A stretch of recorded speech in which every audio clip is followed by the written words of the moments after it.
In the 1970s, communities across California lived in fear. What began as isolated break-ins quickly escalated into a pattern of calculated, sadistic crimes.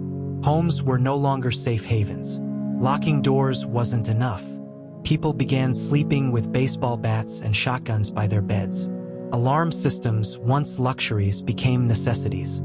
The first known attack occurred in the city of Visalia in 1974. A series of burglaries, now known as the Visalia ransacker crimes, involved an unknown figure breaking into homes, stealing insignificant items, and sometimes leaving behind evidence that he had prowled around while residents were asleep.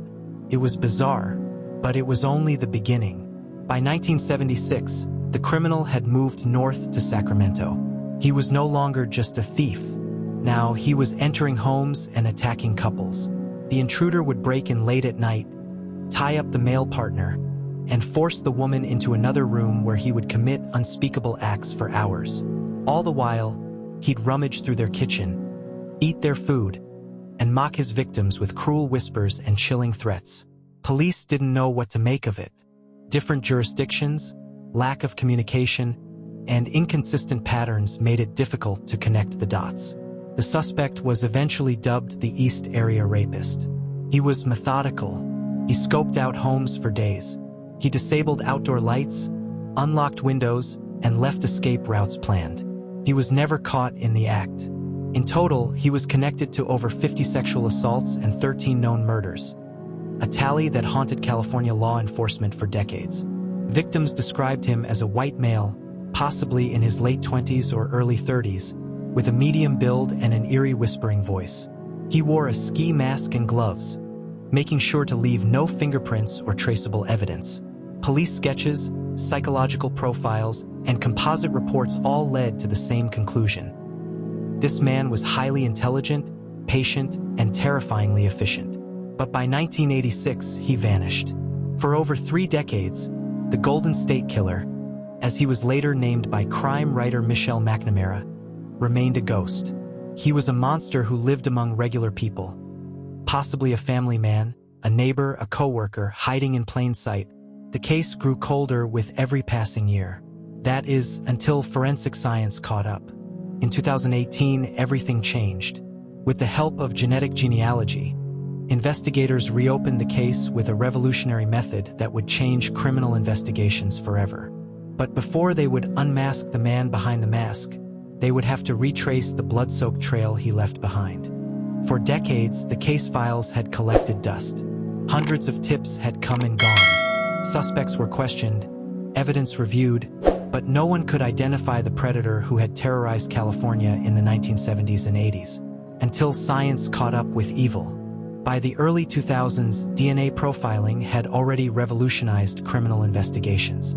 But even when police extracted DNA from evidence left at multiple Golden State Killer crime scenes, there was a problem. No match. His DNA wasn't in any national law enforcement database. It was a dead end, until an idea that once sounded like science fiction became reality. Genetic genealogy. In 2018, a small team of detectives and forensic genealogists took an unconventional route. They uploaded the killer's DNA profile, extracted years earlier from rape kits and crime scenes, to a public genealogy website called GeneMatch, a free platform where everyday people submitted their genetic data to find long-lost relatives or trace their family trees. No one could have predicted what came next. The results didn't give them a direct hit. Instead, it produced distant relatives, fourth cousins, third cousins. But to investigators, that was enough. With the help of genealogist Barbara Raventer, the team built out sprawling family trees, working backward from those distant matches. It was like solving a jigsaw puzzle with thousands of pieces, but they had time and motivation. They began narrowing it down. Male relatives, age range, California residency during the time of the crimes. Piece by piece, the puzzle began to reveal a name.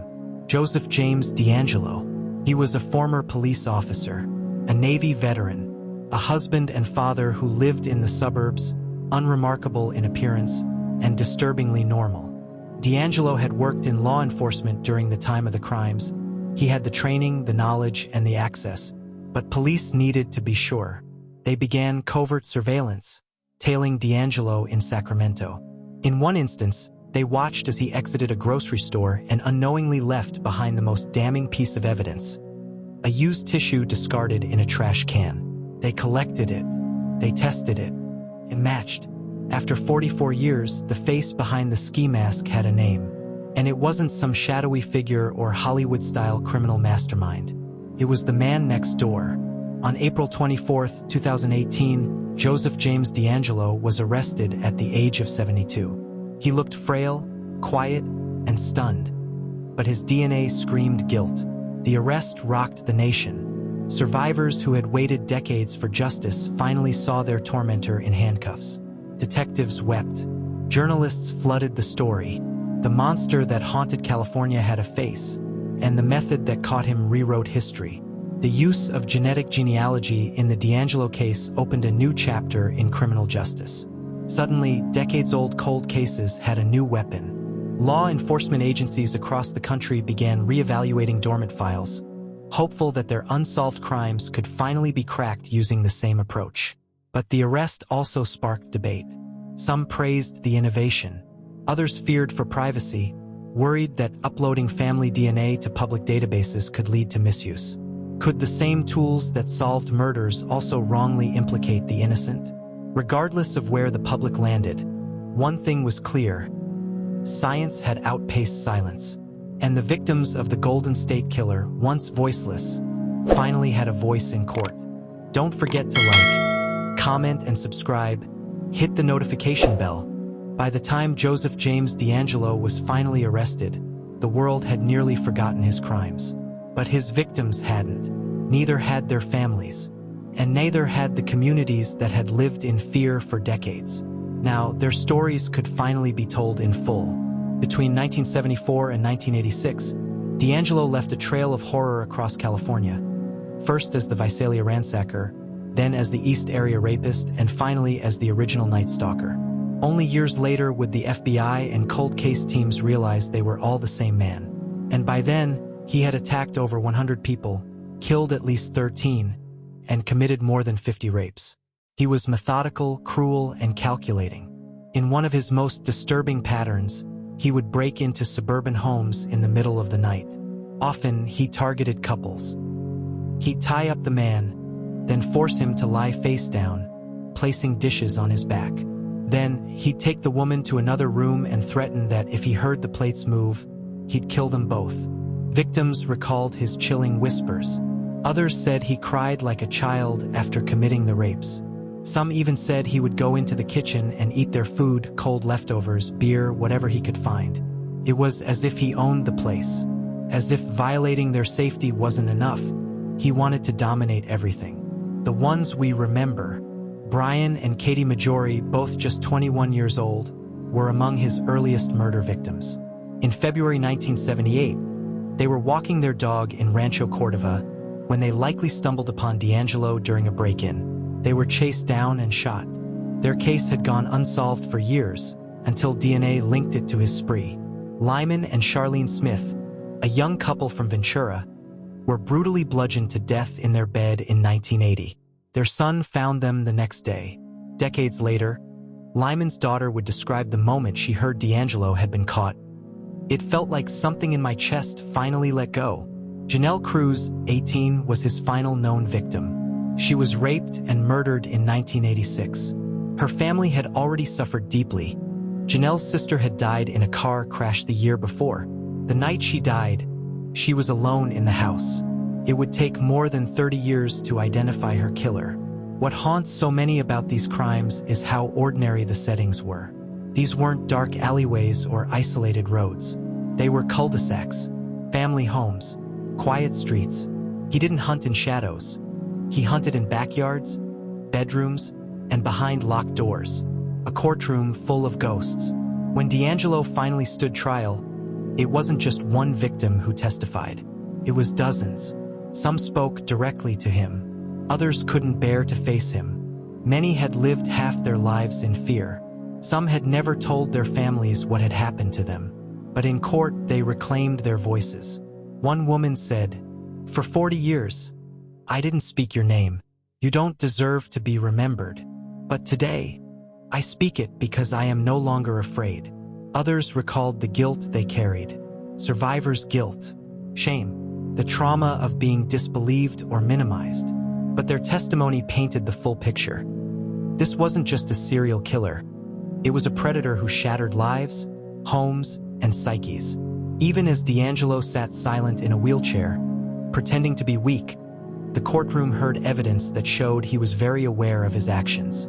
Secret jail recordings caught him muttering about his inner personality, a voice he called Jerry, suggesting he knew exactly what he'd done and why. Justice was finally at the door. But could there ever be justice for that level of devastation? When Joseph James DeAngelo finally confessed to his horrific crimes in 2020, the courtroom wasn't just filled with victims. It was filled with history. 40 years of unanswered questions, sleepless nights, and shattered families were all present in that moment.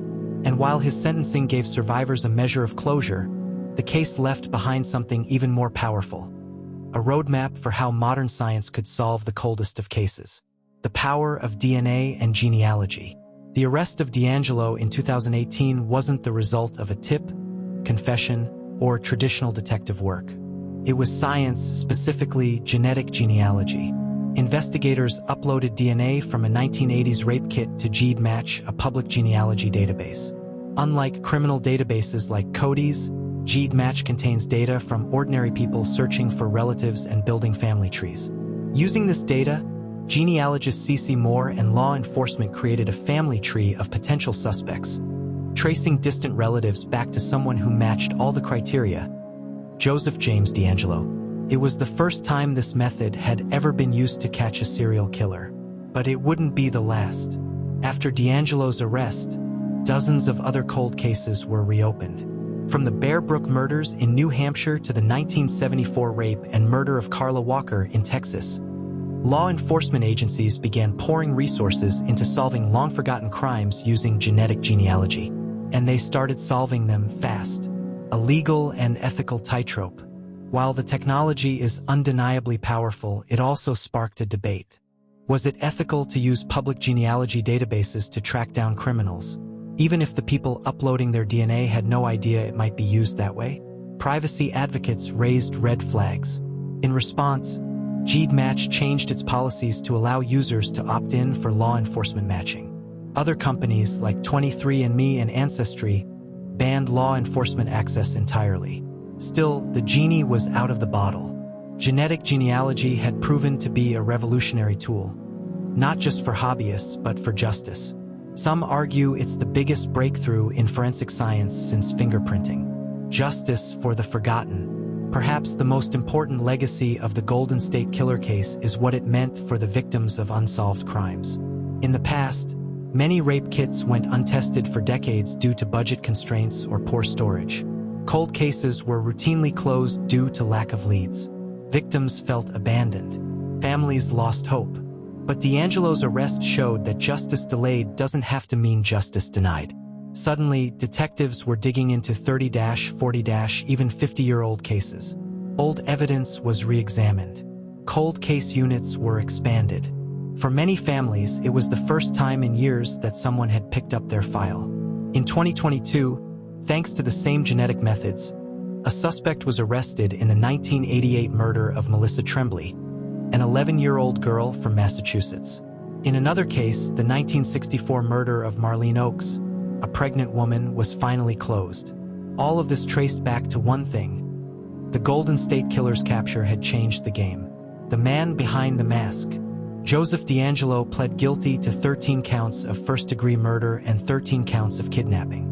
He also admitted to dozens of other crimes that were outside the statute of limitations, ensuring he would never walk free again. He was sentenced to multiple life terms without parole. At his sentencing, many victims took the stand.